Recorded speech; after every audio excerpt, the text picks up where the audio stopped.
नमस्कार, फिर पैसा बोलता है में आपका स्वागत है। मैं आनंद श्रीनिवासन। आज मैं एक बड़े कंपनी के बारे में बात करूंगा जो इंडिया के सबसे पुरानी कंपनियों में से एक है। मैं बात कर रहा हूं टाटा की, टाटा स्टील की। लगभग 115 साल पुराना ये कंपनी 1907 में अगस्त में शुरू की थी, सन 1907 में। जब वो शुरुआत की थी, उसका ओरिजिनल फाउंडर जे.एन. टाटा का देहांत हो चुका था। उनके बेटे दौरब टाटा और कसन जहांगीर टाटा ने काम करके इस कंपनी को शुरू किया था। इतिहास का गवाह है कि जब एक बार वो तनख्वाह नहीं दे पाए तो दौरब टाटा ने अपने साथ बीवी की सारी जवाहरात गिरवी रखकर उस कंपनी को अपना सैलरीज दिलवाया। उसके बाद टाटा ने पब्लिक इश्यू लगाया। कंपनी में सब लोग ने उसको सब्सक्राइब किया। सिंधिया महाराज ने भी सब्सक्राइब किया और ये एक बड़ा कंपनी हो गया। सन 2007 में 26 साल 100 ईयर सेलिब्रेट करने के समय में टाटा ने बहुत सारे इवेंट्स की थी जमशेदपुर में। उसी साल एयर डेक्कन की कमर्शियल फ्लाइट भी जमशेदपुर में लॉन्च हुई। लेकिन सबसे बड़ा तोहफा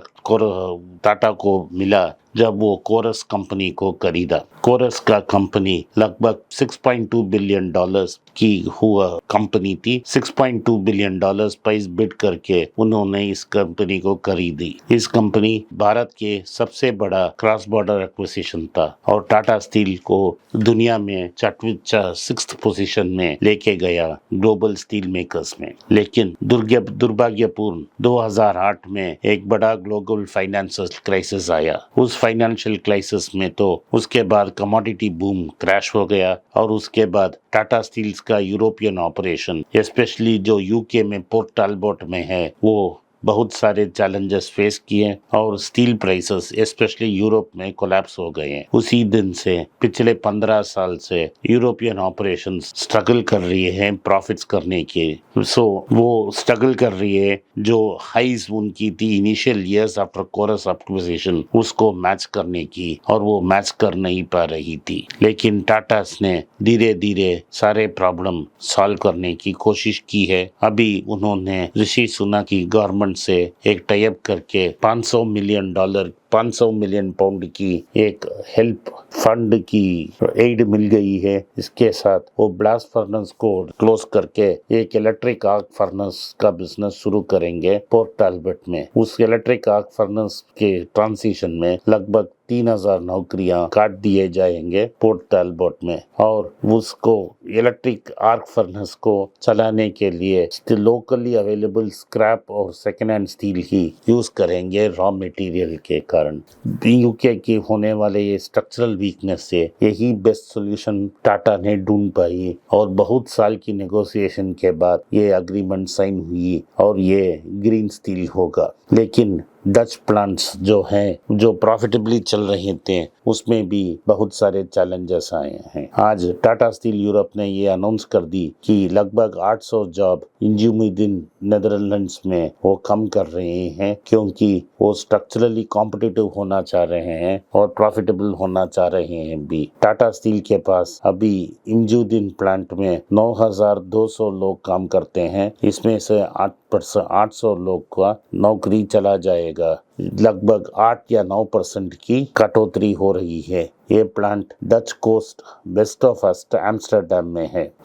टाटा स्टील की factory contributes up to 7% of total CO2 emissions in Netherlands. एक फैक्ट्री से आ रही है। ये उस कंट्री की सबसे सिंगल लार्जेस्ट पोल्यूटर है। टाटा स्टील ये चाहती है कि वो टैग वुड से चले जाएं और वो ग्रीन स्टील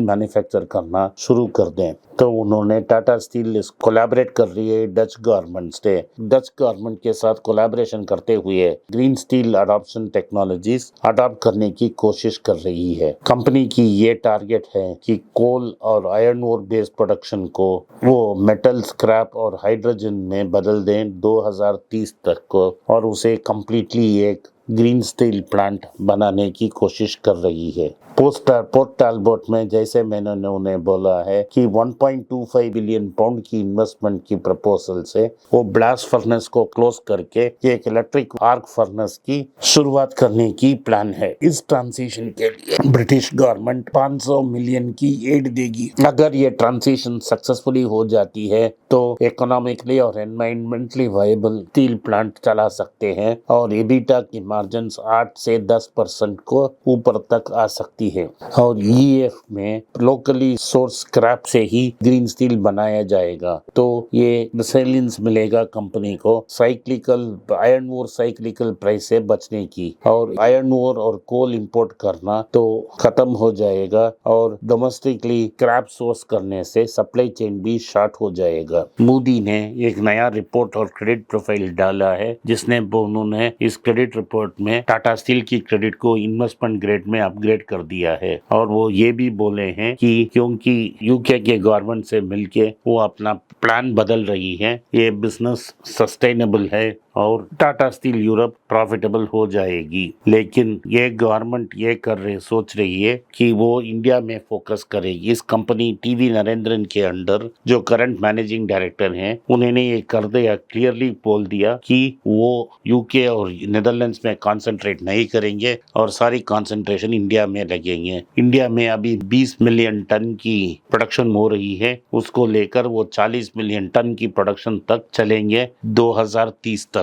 तो उन्होंने ऑर्गेनिकली ग्रो करने की फैसला की है। 2 एक्विजिशंस उन्होंने की है, भूषण स्टील को खरीदा था और सरकार की वाइजाग में एक प्लांट को भी खरीदा था। इसके बाद वो खुद अपने ही ऑर्गेनिक ग्रोथ पे ही विश्वास करेंगे। 6 साल पहले 1/3 इंडिया की प्रोडक्शन थी, 2/3 तो यूरोप की प्रोडक्शन थी। लेकिन अब सब बदल के अभी आने वाले दिन में 75% टर्नओवर इंडिया में होगा, 25% टर्नओवर में ही यूरोप में होगा। टाटा स्टील का 7 सब्सिडरियां हैं जो जमशेदपुर में ऑपरेट करते हैं। अभी कंपनी ने फैसला ले लिया है 1 साल पहले सारे कंपनियों को वो एकजुट करके एक ही कंपनी कर देगी और उन्होंने शेयर स्वैप ट्रांसफर भी अनाउंस कर दी है। इसमें तो आर्बिट्राज मिलता था। अगर आप टाटा मेटालिक्स का शेयर रेशियो में खरीदते हैं तो आपको 3.65% की आर्बिट्राज मिल सकती है। तो करंट मार्केट प्राइस 121 है, हाई 135 है, लो 102 है, डेट टू इक्विटी रेशियो 1:1 है, 1.01 है, प्राइस टू बुक 1.6 है। ईपीएस इस बार एबरेशन है क्योंकि वो बहुत बड़ा लॉस अनाउंस किया है। वो लॉस बस ब्लास्ट फर्नेस को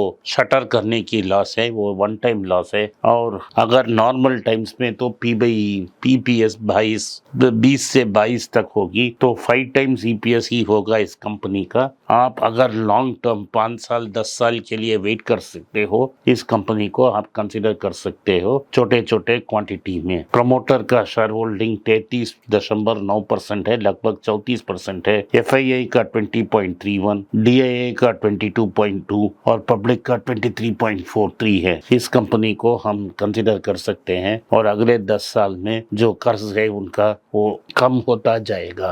अगर आपको इस वीडियो पसंद आया तो इस वीडियो को लाइक कीजिए और इस चैनल को सब्सक्राइब कीजिए, अपना कमेंट्स लिखिए। आपने इस पॉडकास्ट में आए और इसको सुना, इसके लिए मैं आपका आभारी हूँ। हो सके तो बेल नोटिफिकेशन दबाएं और इस वीडियो को अपने दोस्त और रिश्तेदार के पास भेजें। धन्यवाद, नमस्कार, जय हिंद।